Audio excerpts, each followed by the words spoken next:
కొన్నిసార్లు భార్యాభర్తలు గొడవపడటం మంచిదే. మంచి అనేది మీరు చేసే పనుల్లో ఉండాలి.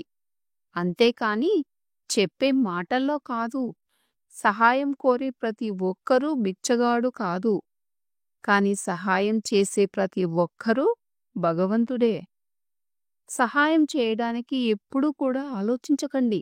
ఎందుకంటే ఏదో ఒకరోజు మీకు కూడా ఎదుటివారి సహాయం అవసరమవుతుంది.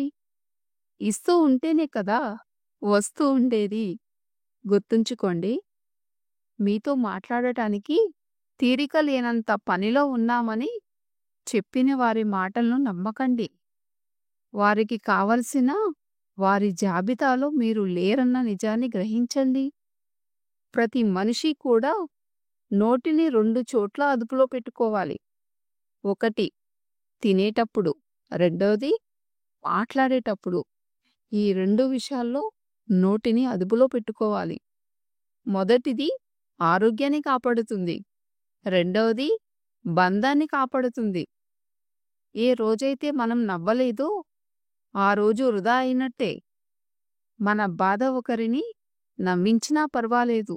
కానీ మన నవ్వు మాత్రం ఎవ్వర్నీ బాధించకూడదు. ఈ ప్రపంచంలో ఏదీ శాశ్వతం కాదు.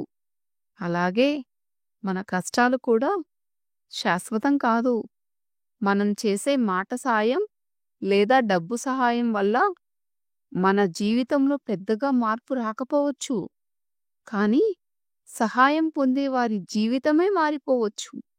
అందుకే వీలైనంత మీకు తోచినంత సహాయం చేస్తూ ఉండండి. ఆ మారిన వారి జీవితంలో మీకు ప్రత్యేకమైన స్థానం తప్పకుండా ఉంటుంది. మనం ఈ భూమి మీదకు ఖాళీ చేతులతోనే వచ్చాం. అలాగే ఖాళీ చేతులతోనే వెళ్తాం. తొలి స్నానం గుర్తుండదు. అలాగే చివరి స్నానం కూడా గుర్తుండదు. ఉన్నంతకాలం 10 మందికి సహాయపడదాం. జీవితం సార్థకమవుతుంది. తలుచుకుంటే నీ తలరాత ఇంతే అన్నవాళ్లు కూడా నీ ముందు తలదించుకునేలా చేయగల సత్తా నీది.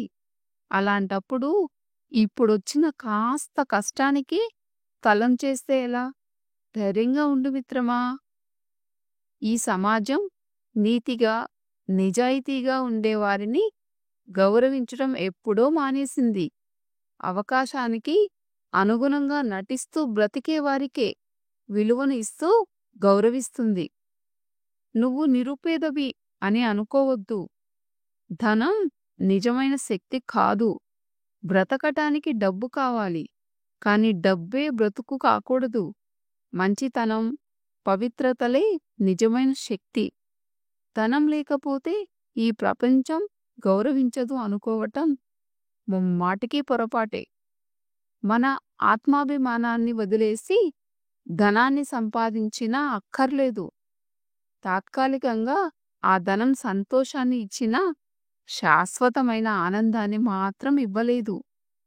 ధనం ఉన్న ప్రతి వారు సంతోషంగా ఉండలేరు. ఇక సంతోషం అనేది ధనంతో రాదు. నిజమైన సంతోషం సాటిస్ఫాక్షన్తో వస్తుంది. అదేనండి, తృప్తితో వస్తుంది. ఎటువంటి పరిస్థితుల్లో కూడా రాజీపడి నీ మనస్సుని వదిలేయకు. దాన్ని వదిలేసిన రోజు నువ్వు బ్రతికినా మరణించినట్లే. గుర్తుంచుకో మిత్రమా. ఫ్రెండ్స్, ఇది మరి వీడియో నచ్చినట్లయితే లైక్ చేయండి. ఏ కొటేషన్ బాగా నచ్చిందో కామెంట్ చేయండి. ఇటువంటి వీడియోస్ మరిన్ని నా ఛానల్లో చూడాలి అనుకుంటే మన ఛానల్ని సబ్స్క్రైబ్ చేసుకుని నన్ను సపోర్ట్ చేయండి. మరిన్ని విలువైన కొటేషన్స్తో మళ్ళీ కలుద్దాం. అప్పటి వరకు సెలవు. Thank you for watching.